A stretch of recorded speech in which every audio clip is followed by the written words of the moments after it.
Mesdames et messieurs, bonsoir. Merci d'avoir choisi RTI1 à la 1 de ce 20h. La date de la fête de rupture du jeûne du Ramadan ou l'Aïd el-Fitr sera annoncée après l'observation de la lune ce soir. Le COSIM, Conseil supérieur des imams, des mosquées et des affaires islamiques, s'attelle à l'observation lunaire en vue d'officialiser la date de la fête de l'Aïd el-Fitr ou Ramadan. Et la fête du travail célébrée chaque année le 1er mai est l'occasion pour les travailleurs de revendiquer certains droits.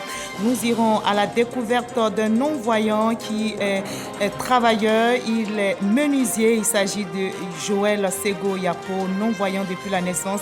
Et malgré sa défaillance visuelle, Joël pratique avec passion et acharnement le métier de la menuiserie. Et où en sommes-nous avec le schéma directeur d'urbanisme du Grand Abidjan? Quel est l'état d'avancement? Le comité de facilitation de suivi de ce projet s'est réuni pour faire l'évaluation.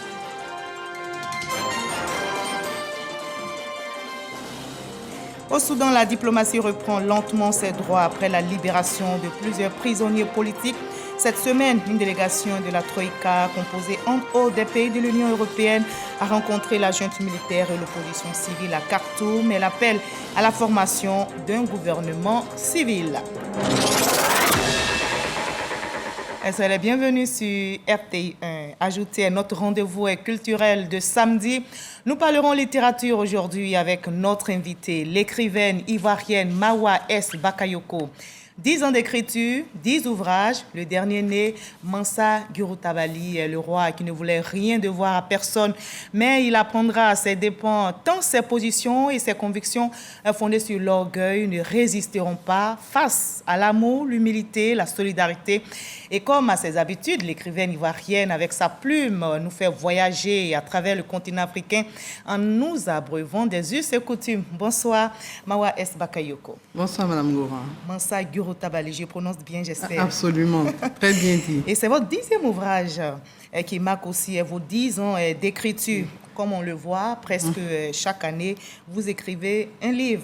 Qu'est-ce qui vous a inspiré pour cette 10e histoire, Mansa Gurutabali? Je ne saurais vous le dire. Mansa Gurutabali. Est-ce les muses dans leur malice qui m'ont entraîné sur cette voie du conte initiatique? Je ne saurais vous le dire. Mansa Gurutabali, ce conte initiatique que j'offre pour mes 10 ans d'écriture est une exploration de notre histoire. Et justement, vous restez fidèle à votre plume trempée dans nos cultures, nos traditions pour en tirer des leçons. On se retrouvera donc dans une trentaine de minutes dans la page culture pour ce voyage culturel à travers ce beau continent qu'est l'Afrique. À tout à l'heure. Mawa S. Bakayoko.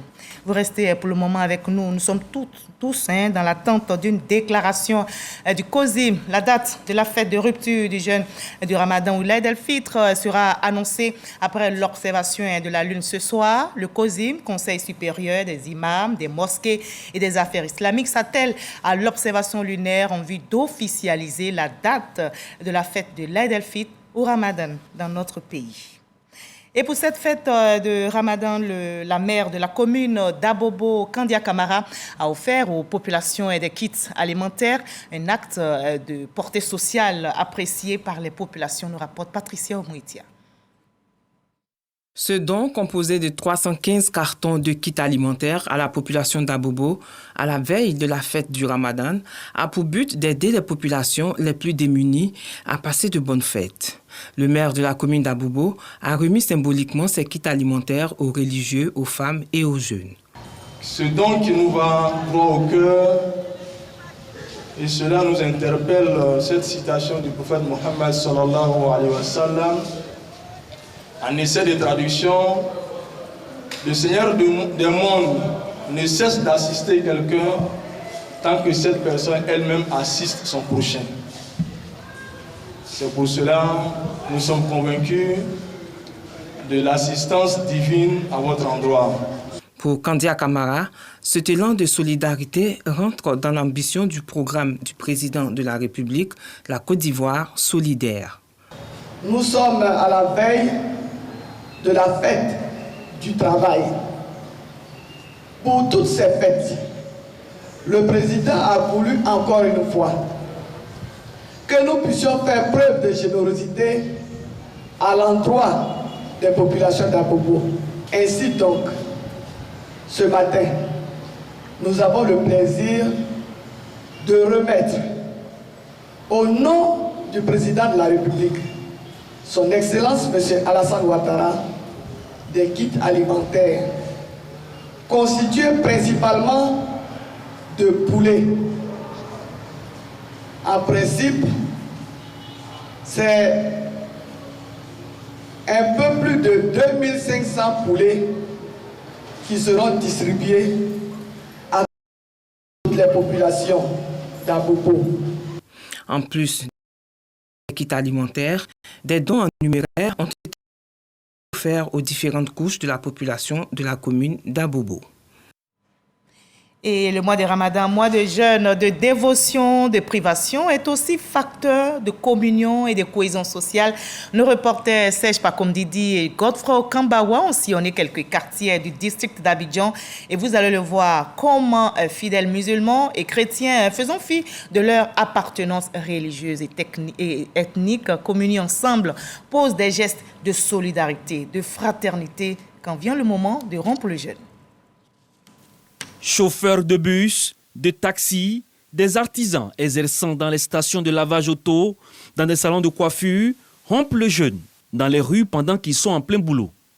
Une initiative de jeunes bénévoles qui, 4 fois dans la semaine, témoignent de leur solidarité envers ces personnes exerçant dans ces secteurs d'activité. Ça fait 5 ans maintenant que nous faisons cela.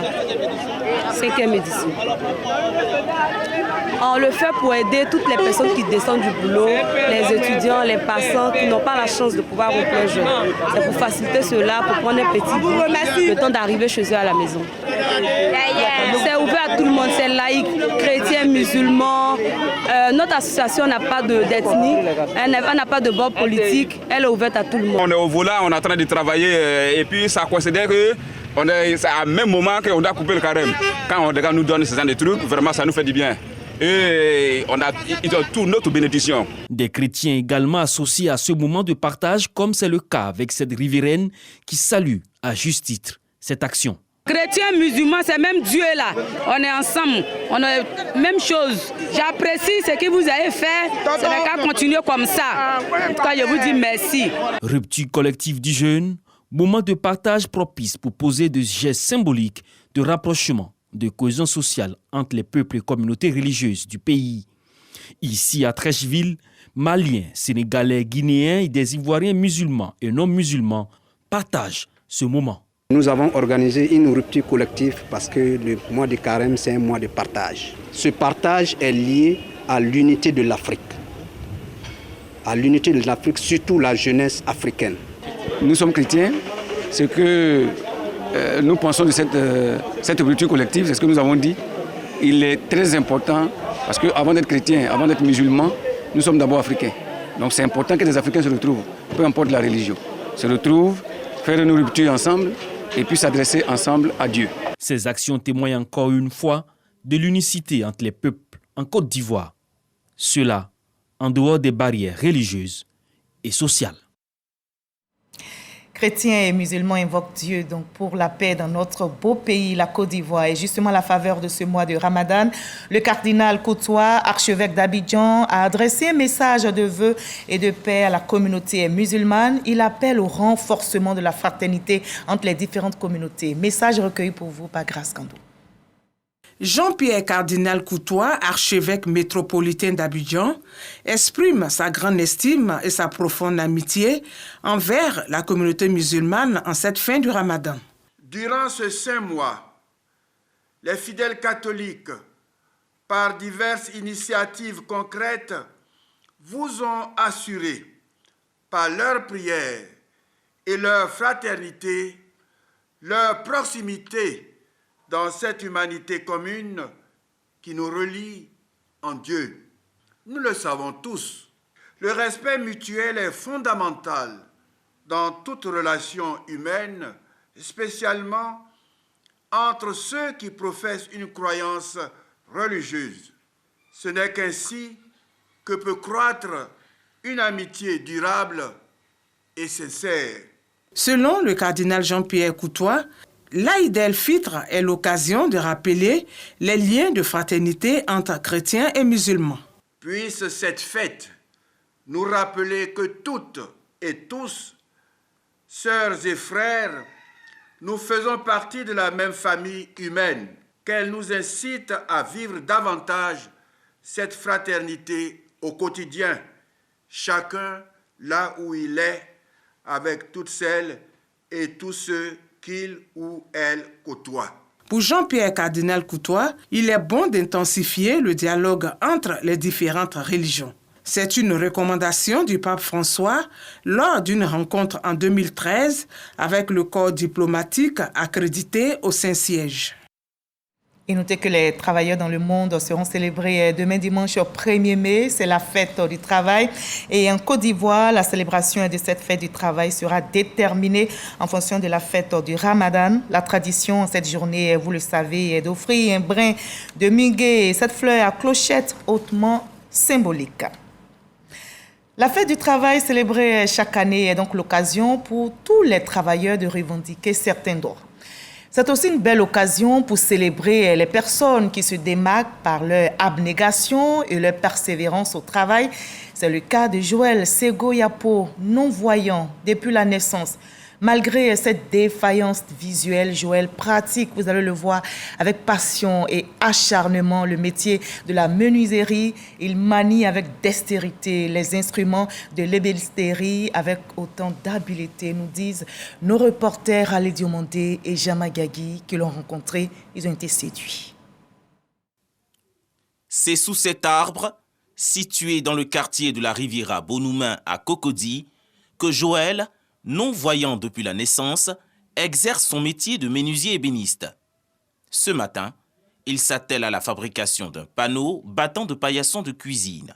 97 cm, 5 mm. 97, 5. À ses côtés, son apprenti pour l'assister. Nonobstant son handicap visuel, Joël parvient à manipuler avec dextérité ses outils de travail. La passion pour la menuiserie, Joël l'a développée depuis l'enfance. Dans mes premiers pas, j'ai été voir un menuisier au village. Il a dit, bon, si je te refuse, tu vas dire que c'est parce que tu ne vois pas. C'est lui qui m'a appris à attraper le rabot, à raboter. Un jour, on avait fini de découper les tables et un client l'a appelé. Avant qu'il ne vienne, j'avais fini de clouer ces 3 tables. Et moi, je ne sais pas qu'il était là. Et au moment où j'ai fini tout, je dépose le rabot, il attrape ma main et dit non. Vraiment, tu as un talent. Les difficultés et les préjugés dans ce métier, Joël s'y connaît. 22 ans d'expérience, c'est pas facile. Les obstacles, c'est les préjugés, le manque d'outils adaptés pour un non-voyant. Et puis les clients, quand on les approche, qu'on leur dit, je connais quelqu'un qui peut vous faire ça, mais c'est un non-voyant. Tu vois, il y a un peu la réticence. Moi, je comprends. C'est moi qui dois les amener à comprendre que c'est vrai, je suis non-voyant, mais ils peuvent me faire confiance. Les capacités managériales, Joël en dispose également. Il dirige aujourd'hui une équipe de 8 personnes. Ça se passe bien, les trucs que je ne connais pas, mais moi, c'est un patron qui est bon. Dans la foulée, il nous conduit chez l'un de ses clients. Dans cette salle de classe, la bibliothèque et les bureaux des écoliers. Tous confectionnés de main de maître par Joël. Je suis content aujourd'hui parce que, étant non-voyant, je parviens à apporter ma petite contribution à l'évolution de notre société. Et nous sommes satisfaits du travail qu'il fait, vu la qualité des produits qu'il utilise, surtout les bois. Nous avons des bureaux qui datent depuis la création de l'école qui sont encore là. C'est un don particulier qui lui a été fait. Joël est aussi marié et père d'une fillette de 10 ans. Sa bravoure est l'une de ses qualités dont se réjouit son épouse. Je l'ai épousé, il était déjà menuisier, donc c'est un des critères qui m'a encouragée à l'épouser. Et quand j'ai vu son courage, j'ai su que je pouvais marcher avec lui. Je suis fière de toi. Moi également. L'handicap de Joël ne freine aucunement ses grandes ambitions. J'ambitionne créer une menuiserie inclusive, là où le non-voyant en particulier, mais en général les handicapés, pourront travailler ensemble avec les valides et former des personnes qui sont laissées pour compte. Et je voudrais aussi dire aux personnes handicapées qui pensent que, ayant perdu la vue, qu'on ne peut plus rien faire, ou qui pensent que, ayant perdu un membre de son corps, ne peut plus rien faire. Je dis non, refusons que les gens nous donnent et nous-mêmes apportons aussi. Cet artisan non-voyant compte déjouer tous les pronostics qui ne lui prédisaient aucun avenir dans ce métier. En Côte d'Ivoire, ce sont plus de 1500 personnes vivant avec un handicap qui bénéficient d'un emploi stable selon le rapport 2020 du ministère de l'Emploi et de la Protection sociale. Et Joël a déjoué tous les pronostics. Quel courage et bel exemple de bravoure. Joël Segoyapo reste donc une fierté. Le syndicat national des agents des secteurs publics et parapublics de l'information, un nouveau secrétaire général, Traoré Nagibé, a été élu à l'issue des assises du congrès extraordinaire électif tenu récemment au siège de la Fédération des syndicats autonomes de Côte d'Ivoire, FESACI, dans la commune de Cocody. Orfekona Jamagagi. Plébiscité par acclamation, Traoré Nadjibé succède ainsi à Kwadio Amonzam, secrétaire général sortant du syndicat national des agents des secteurs publics et parapublics de l'information Sininfo. Il triomphe de ses adversaires Vao Klao et Oka Honoré. Je voudrais vous dire merci pour cette marque de considération. Nous nous engageons, mes collaborateurs et moi, à faire tout pour que vous soyez heureux. Lors de ce congrès, le secrétaire général sortant, Kwadio Amonzam, a fait part des défis majeurs du syndicat, à savoir la réforme de la grille des métiers. Les gens comptent là-dessus parce que ça va booster le travail à la RTI. La question du genre au niveau des syndicats du ministère de la Communication est une question importante sur laquelle les nouveaux doivent s'atteler pour trouver solution. Le secrétaire général de la Fédération des syndicats autonomes de Côte d'Ivoire, FESACI, Traoré Doya Mamadou, parrain du congrès, a partagé ses expériences en termes de lutte syndicale. Il encourage le Sininfo à continuer sur sa lancée. La lutte syndicale n'est rien d'autre que la disposition d'esprit et des statuts de se mettre à la disposition des autres et de se battre en termes de contribution à faire améliorer les conditions de vie. Il n'y a pas d'argent, il n'y a pas de calcul d'intérêt quelconque qu'il faut faire. Depuis 47 ans, le Sininfo contribue à l'amélioration des conditions de vie et de travail des agents des médias publics. Les avancements salariales, la révision de l'âge de la retraite à 60 ans et la réouverture du studio-école devenu ISTC Polytechnique sont entre autres ses faits d'armes. Quand la fête du Ramadan, quand donc la fête de rupture du jeûne du Ramadan, je vous invite à écouter maintenant le COSIM, Conseil supérieur des imams, des mosquées et des affaires islamiques de notre pays, la Côte d'Ivoire. Nous les écoutons. Les imams sont en conclave depuis 18 heures afin de pouvoir situer tout un chacun sur le jour de la fête du Ramadan. Pour l'heure, nous n'avons pas encore d'informations sur la vision du croissant lunaire dans aucune localité de la Côte d'Ivoire. Et comme les imams se sont entendus là-dessus, Inch'Allah, c'est à 22h30 que vous aurez la dernière information des imams de Côte d'Ivoire sur la fête du Ramadan, Inch'Allah. Nous vous donnons rendez-vous à 22h30 pour l'information sur le jour de la fête en Côte d'Ivoire. Voilà, donc nous sommes toujours dans l'attente. Plusieurs parlementaires prennent part à Yamoussoukro à un atelier sur le droit international humanitaire. C'est une initiative du Comité international de la Croix-Rouge, CICR. Le but est de sensibiliser les parlementaires aux règles et principes du droit international humanitaire et à sa mise en œuvre sur le plan national. Kader Sogodoro.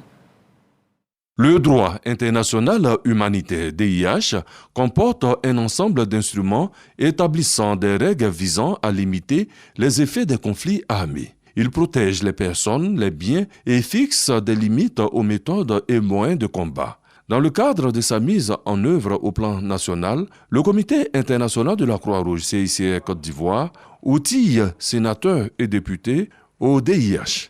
Cela va permettre aux parlementaires d'être sensibilisés aux règles et principes du droit international humanitaire et à sa mise en œuvre effective sur le plan national. Un atelier qui doit pouvoir susciter une implication des parlementaires dans l'adoption du projet de loi nationale relative à la protection des emblèmes du mouvement de la Croix-Rouge. Vénérables sénateurs, honorables députés, en tant que responsable politique et représentant du peuple ivoirien, vous avez un rôle crucial à jouer pour faire en sorte que l'ensemble du mouvement international, la Croix-Rouge et le Croissant-Rouge, puisse remplir le mandat humanitaire qui lui a été conféré par les États en vertu du droit international humanitaire et des résolutions des conférences internationales. Notre présence ce jour à cet atelier répond à la nécessité pour nous, sénateurs, de mieux cerner les contours de la notion de droit international humanitaire. En effet, les intérêts antagonistes des États ou au sein des États laissent planer de manière permanente des menaces de conflit, la plupart du temps armés. Il importe donc, en notre qualité de membre de la représentation nationale, d'avoir une connaissance parfaite des règles qui régissent ces conflits. Mission et activités du CICR, fondamentaux du droit international humanitaire, état des lieux en Côte d'Ivoire, stratégie de plaidoyer en faveur de l'adoption d'une loi nationale sur l'emblème sont entre autres quelques communications à l'agenda des parlementaires à Yamoussoukro. Dans le cadre de la lutte contre la corruption, le président de la Commission nationale du mécanisme africain d'évaluation des pairs, le professeur Soro Moussa David, a échangé récemment avec le président de la Chambre nationale des rois et chefs traditionnels de Côte d'Ivoire, Amon Désiré Tanoé. La rencontre qui a eu lieu aux deux plateaux a été l'occasion pour les deux présidents d'institutions d'évoquer la bonne gouvernance dans notre pays. Où en sommes-nous avec le schéma directeur d'urbanisme du Grand Abidjan? Quel est l'état d'avancement? Le comité de facilitation et de suivi de ce projet s'est réuni pour faire l'évaluation. Ce schéma vise à créer un meilleur cadre de vie pour les citoyens en prenant en compte les enjeux économiques et environnementaux de la ville, nous dit Langsini Bakayoko. C'est dans la dynamique d'une gestion efficace du processus d'urbanisation du Grand Abidjan que la coopération japonaise a décidé d'appuyer le gouvernement de Côte d'Ivoire, notamment au niveau de l'opérationnalisation du projet. Cet appui a pour objectif de réviser partiellement le schéma directeur d'urbanisme pour l'horizon 2040 et de mettre en place des mécanismes destinés à rendre efficace la mise en œuvre du document de planification territoriale. Tous les acteurs se sont rendus compte qu'il était nécessaire de relire cet outil de planification en vue d'une harmonisation et d'une mise à jour pour permettre une meilleure mise en œuvre. Les évaluations ont été faites à partir de documents liés au cadre logique du projet, le rapport diagnostic du schéma directeur d'urbanisme du Grand Abidjan, ainsi que l'état d'avancement des opérations de terrain en faveur de cet outil structurant. Tout en félicitant le démarrage effectif de ces activités qui jouent en rôle l'opérationnalisation de ce gars, nous espérons aussi que la mise en place de Cohamis soit parachevée et pas en arrêté interministériel et dans les meilleurs délais. Le schéma directeur d'urbanisme du Grand Abidjan, dont la zone de couverture s'étend au district et à ses 6 communes périphériques, répond à une problématique cruciale d'une urbanisation maîtrisée et de développement durable. On met aussi de l'ordre dans le secteur de la santé. 2 agents ont été mis à la disposition de la justice pour avoir vendu à un parent de malade une poche de sang à 25 000 francs CFA contre 3 000 francs, le prix homologué par le gouvernement, violant ainsi la décision d'uniformisation des prix de poche de sang vendus dans notre pays à 3 000 francs CFA. Les faits se sont déroulés dans une clinique à Abobo et c'était dimanche dernier. Ces agents sont suspendus, de même que leur salaire. La clinique, elle, a été fermée. Didier Nguessan. Le centre de santé de Grand Bérébi manque d'ambulance depuis plusieurs dizaines d'années. Pour transporter un malade ou une femme en travail. La poche de sang pour la transfusion sanguine n'a pas de prix. Elle a un coût de cession de 3 000 francs CFA subventionné par l'État. Ce prix uniformisé par un arrêté ministériel le 8 mars dernier vise à lutter contre la surenchère et éviter qu'aucun malade ne meure pour défaut de produits sanguins. 2 agents de santé, un nettoyant et un ambulancier du CHR d'Abobo, contrevenant à cette décision, viennent d'être épinglés par l'inspection générale de la santé. Comme toute attente, certains agents de santé ont réussi à passer par les mailles du filet. Ils se sont dressés contre la décision étatique, vendant la poche de sang à 25 000 francs dans une clinique de la commune d'Abobo. 2 viennent d'être épinglés. Ces derniers sont frappés par les sanctions suivantes. La suspension de leurs activités et de leurs salaires, la mise à disposition de ces fautifs à la justice. Par ailleurs, la clinique où cette session de poche de sang a eu lieu à 25 000 francs va être immédiatement fermée. Aucun parent de patient n'intervient dans le circuit d'approvisionnement du sang aux malades qui part de l'hôpital demandeur au dépôt de sang du même hôpital en passant par le Centre national de transfusion sanguine, CNTS, selon son directeur général, Konaté Seydou. La Côte d'Ivoire produit 160 000 poches de sang par an pour des besoins estimés à 250 000 poches, soit un gap de 90 000 poches de sang. Le gouvernement a octroyé un budget supplémentaire de 5 milliards de francs CFA, dont la moitié pour les intrants utilisés dans la collecte et la transfusion du sang. 2,5 milliards serviront aux investissements dans les équipements et infrastructures du Centre national de transfusion sanguine. Et toujours dans le domaine sanitaire, les populations de la sous-préfecture de Grand Bérébi peuvent pousser un ouf de soulagement après plusieurs dizaines d'années d'attente. Le centre de santé de la commune vient de bénéficier d'une ambulance flambant neuve et médicalisée. Sam Kona. Le centre de santé de Grand Bérébi manque d'ambulance depuis plusieurs dizaines d'années. Pour transporter un malade ou une femme en travail, dont le cas nécessite une évacuation au CHR de San Pedro, les parents font avec les moyens de bord. Ou bien on met la femme à l'épaule, ou bien on l'attrape, au moins 2 personnes l'attrapent pour l'amener à l'hôpital. Si on l'amène à l'hôpital, qu'on dit San Pedro, là c'est encore plus grave. Il faut appeler un taximètre. S'il n'est pas disponible, il ne vient pas. Et là, voilà que la femme meurt comme ça dans l'accouchement. Le maire de la commune, Gosso Yabayou Alphonse, se rappelle d'ailleurs de la toute première ambulance offerte en 1975 par la première dame d'alors, Thérèse Oufouette-Boigny. Aujourd'hui, grâce au président Alassane Ouattara, Grand Bérébi, ville touristique et balnéaire, a une nouvelle ambulance médicalisée. En 2022, Dieu fait grâce. Voilà l'ambulance. Et par qui c'est venu? C'est par le président de la République que la mairie a eu cette ambulance-là. Nous sommes très contents. On dit merci au président Ouattara, qui est mon ami. Pour le sous-préfet Victoire Vamoudri, qui a réceptionné et remis les clés de l'ambulance aux responsables du centre de santé, Grand Bérébi a raison de dire merci au chef de l'État. La sous-préfecture bénéficie de plusieurs actions de développement. Et à l'étranger, au Soudan, la diplomatie reprend lentement ses droits après la libération de plusieurs prisonniers politiques cette semaine. Une délégation de la Troïka, composée entre autres des pays de l'Union européenne, des États-Unis, a rencontré la junte militaire, l'opposition et civile à Khartoum. Elle appelle à la formation d'un gouvernement civil. Et nous sommes samedi, place à l'instant culture de ce 20h.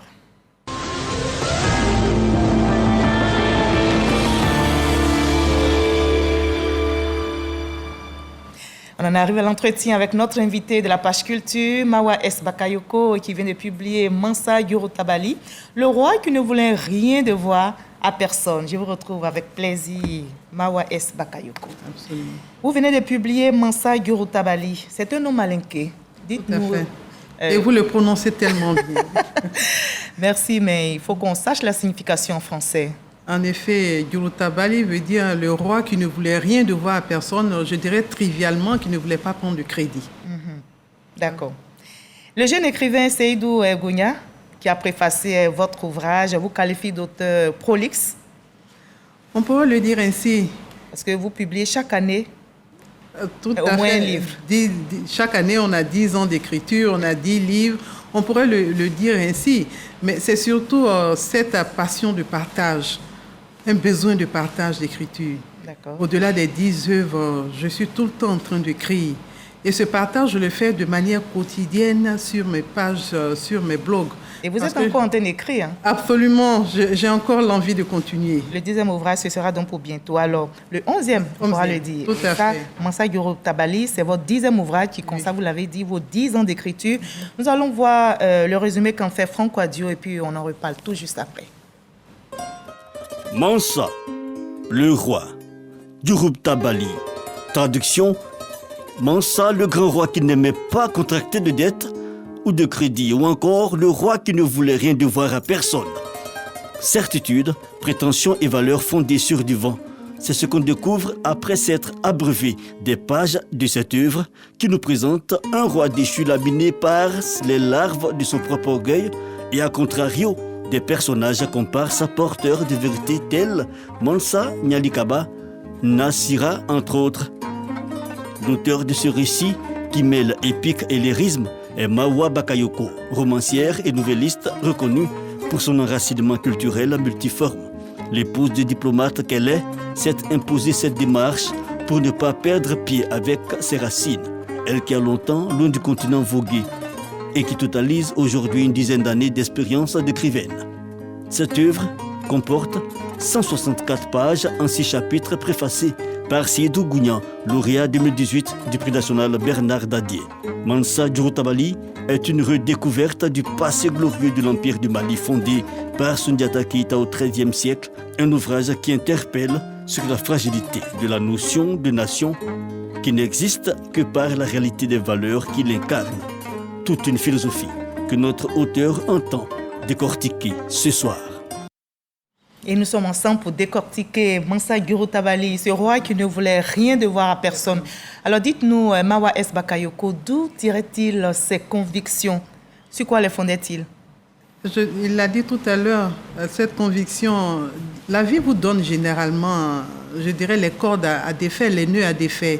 Et lui, il comptait plus sur sa force, il comptait plus sur sa puissance de son armée. Donc il n'a pas mis cette partie de l'humanisme, de cette humanité qui devait accompagner son engagement. Et c'était bien dommage. Il s'en rendra compte très vite et ça va lui retourner au visage. Dites-nous, qu'est-ce qui le fera déchanter? Vous savez, le Mansa Gurutabali, il arrive au pouvoir de manière calamiteuse après une guerre fratricide entre son frère. Installé au trône, le mandé dit, lorsque ton pouvoir, pour asseoir ton pouvoir, il faut que l'héritier soit prêt à prendre la charge royale. Et malheureusement pour lui, il n'avait pas de fils. Il n'avait que des filles, au total 15 filles. Et du coup, ça a enlevé un peu de sa superbe. Parce qu'un roi sans fils, imaginez ce que cela donne, ça a été un peu le début de son déclin. Parce qu'il fallait absolument avoir ce fils-là pour prendre la relève quand il ne serait pas là. Et après, il va avoir ce fils, mais ce fils est malade. Ce fils arrive très malade. Le fils ne faisait que convulser. Et malgré sa richesse, malgré sa toute-puissance... Il ne pouvait pas donner la santé à son fils. Il ne pouvait pas donner la santé à son fils. Comme quoi les orgueils ont toujours des limites. Tout à fait. Et on n'est pas Dieu, on n'est pas omniscient, on n'est pas omnipotent. Et du coup, il s'est retrouvé par la loi de la vie à se rabaisser, mais il n'a pas voulu. Et devant celui qu'il rabaissait, qui était un esclave, qu'il appelait esclave, Zan. Le Gyonzan. Oui. Gyonzan qu'il a ramené à la plus simple expression. Pourtant, Gyonzan, c'était lui, je dirais, le porteur de cette guérison. Son sauveur, même, on peut dire. Son sauveur pour le fils que finalement, il a eu après, je dirais, 1001 péripéties. Il en a bavé. Et même malgré cela, son orgueil, il est resté haut perché par son orgueil. Il n'a pas compris qu'il fallait se rabaisser. Et comme je l'ai dit, il fallait avoir cette part d'humanité-là pour comprendre que la valeur de l'homme ne repose pas sur la puissance, mais sur son cœur, sur son humanité. Ni sur son argent aussi. Oui. Alors, dans la plupart de vos œuvres, vous l'avez déjà dit, les leçons en tirées par rapport à la vie de Gurutabali, on le sait, il faut être humble, parce que l'humilité précède aussi la gloire. On a vu que Gyonzan avait tout. Il n'était pas riche, mais il avait quand même l'humanisme. Oui. Alors, dans la plupart de vos œuvres que j'ai lues avec intérêt d'ailleurs, vous opposez deux mondes. Celui du bien et du mal. Ici, le mal caractérisé par Mansa Gurutabali. et qui est le méchant, adepte de la violence, du complot. Et en face de lui, on a Dionzan, que vous avez évoqué tout à l'heure, qui est le pacifiste, l'humaniste, le gentil. Dites-nous pourquoi, à chaque fois, vous opposez deux mondes. Mais en fait, le monde est fait de dualité. Nous avons le noir, nous avons le blanc, nous avons le faible, nous avons le fort. C'est cela la caractéristique, je dirais, essentielle de la vie. Pour nous croyants, l'unicité, je dirais, n'appartient qu'à Dieu. Mais en tant qu'humain, en tant que monde normal, il y a cette dualité-là. Et forcément, cette dualité se pose dans notre vie au quotidien, dans notre quotidien. Et on doit faire avec. On doit faire avec, mais c'est en cela que je ressors les valeurs que nous devons avoir. Et ces valeurs-là, vous l'avez dit, Zan était caractérisé par Zan. Zan n'était pas riche, il n'avait pas de l'argent, mais il avait de l'humanité, il était plus riche que Guru Tabali, parce qu'il avait compris que la vie, la meilleure des vies repose sur des valeurs que nous devons nous approprier. Et des valeurs qui incarnent notre beau continent, l'Afrique. Mansa Guru Tabali est aussi, j'ai bien fait la transition, c'est un voyage culturel à travers notre beau continent, l'Afrique. Et vous nous abreuvez des us et coutumes, toujours, surtout dans cet ouvrage, il y a une profusion de proverbes. Ça répond à quoi? Ça répond à mon identité culturelle. Vous savez, Madame Ngoran, quand on a tété aux mamelles de la culture, quand on a baigné dans ce jus culturel, dans cette identité culturelle, quel que soit l'apport d'un autre élément, on reste toujours, je dirais, fidèle à ce qu'on a reçu. Et du coup, écrire sans que cela ne transpire dans mes écrits, ce serait m'amputer de mes deux bras.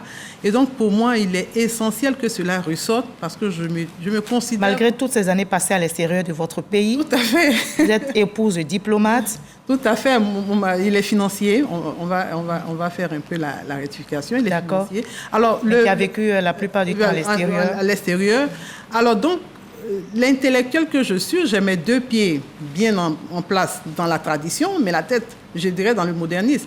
Mais je l'ai dit tantôt, avec l'éducation reçue, avec ce que j'ai reçu comme identité, il est impossible pour moi de m'en détacher. Qu'est-ce que ça vous apporte et quelles leçons vous voulez que les lecteurs qui vous lisent puissent en tirer? Mais cela fait la femme que je suis aujourd'hui. Cela me rend, je dirais, épanouie. Je me sens complète avec cette part d'identité que je revendique, qui ressort dans tout ce que je fais. Et pour ceux qui me lisent, je le dis tantôt, je ne suis qu'une passeuse. Je ne fais que passer ce que j'ai reçu. Et ce que j'ai reçu, je ne peux le garder sur moi. C'est ainsi que je fais le passage à ceux qui me lisent, à ceux qui m'accompagnent. Et je pense que c'est assez honorant pour moi. Vous sentez en mission auprès des lecteurs? Dans vos écrits, vous décriez les mots MAUX comme la migration irrégulière, l'excision, les violences conjugales, les mariages précoces. Vous sentez en mission auprès de vos lecteurs? En mission, oui, mais surtout en mission, je dirais, de partage de mes valeurs, de partage de ce que j'estime avoir reçu et qui devrait corriger tout ce qu'on a de mauvais, de mots, comme vous avez dit, MAUX. Et donc, pour moi, il est essentiel pour moi d'être doté de cette mission-là. Mais quand je dis mission, c'est parce qu'on a la conviction que ce qu'on pose comme acte est bon. Quand on est convaincu de quelque chose, la mission pour nous, ça devient, je dirais, une obligation. Êtes-vous une écrivaine engagée? Oui, je reviens. Alors, engagé veut dire conviction. Je suis convaincu des causes que j'aborde, je suis convaincu de ce que j'écris. Alors donc, du coup, si c'est cela l'engagement, je me sens engagé. En 10 années d'écriture, vous signez 10 belles histoires aussi passionnantes que fascinantes dans 10 œuvres. Comment vous vous sentez dans votre peau d'écrivaine après ces 10 années d'écriture? Mission totalement accomplie? Non, ou l'aventure continue? Pas complètement accomplie. Je me sens bien dans cette peau. Et l'aventure continue? Elle continuera, parce que je suis toujours en train d'écrire au quotidien et c'est un besoin pour moi de partager. Et dans votre écurie littéraire, vous avez La Rébellion de Santigui sous le joug d'un Dangader et votre roman On me l'a ôté, un roman qui m'a vraiment fasciné aussi. Alors, en tout, vous avez 10 bébés. En 10 ans. Oui. Quelle est l'histoire qui vous a le plus fasciné? C'est comme demander à une mère quel est l'enfant que vous aimez le plus. Et comme le Mansa Guru Tabali, c'est mon Laralé, c'est le dernier né, je vais le dorloter, le chouchouter parce que mes autres enfants vont comprendre que c'est lui qui est aujourd'hui là. Et donc, je dois vraiment l'accompagner pour qu'il puisse faire ses premiers pas. Et donc, pour le moment, je me consacre à lui. Et vous résumez Guru Tabali en combien de mots pour les lecteurs qui vous regardent? Un engagement sans humanité, elle n'est que ruine de l'âme. Et vous avez des proverbes dans cet ouvrage plusieurs proverbes qui m'ont aussi marqué. Lequel vous retenez ce soir pour les téléspectateurs et qui vous permettra de refermer ce journal? Alors, celui que je retiens, on le dit, le destin est plus âgé que le porteur du destin. Et le Mandé le dit, Dakanka Koro ni Gyoe. C'est-à-dire le destin est plus âgé que le porteur du destin. Pour dire quoi? Nos engagements. La fidélité à nos engagements détermine la méthode dont on réagit face à la vie, face au choix que la vie nous apporte. Et donc, c'est pour dire que le destin est plus âgé, mais c'est à nous de pouvoir être positifs et de nous engager de manière humaniste dans nos décisions. À l'image de Zan. Moi, j'enlève le mot John qui signifie esclave. On va dire Zan. Zan qui a été, je dirais, anobli par le roi Nyalikela. Et qui était un homme engagé. Merci beaucoup, Mawa S. Bakayoko, d'avoir été notre invité de la page culture ce soir et surtout d'avoir répondu à nos questions. On attend le 10e livre. Le 11e. Le 11e. Tout à fait. Parce que la dédicace du 10e, c'est pour bientôt. C'est pour bientôt. Donc le 11e, pour bientôt aussi. Pour bientôt, il viendra. Très belle inspiration et bonne chance. Nous garderons donc ce proverbe à l'esprit, ce proverbe que vous venez de nous décrire. Merci Mawa S. Bakayoko. Merci en tout cas d'avoir été notre invité de la page culture de ce samedi. On va vous retrouver très bientôt pour évoquer votre 11e livre. Bonne chance donc et bonne inspiration. On se quitte donc avec cette belle image de notre Afrique de valeurs phares de l'humanité, ce beau continent. Ce beau continent. Merci à vous tous de nous avoir suivis. À demain 20h avec le même plaisir.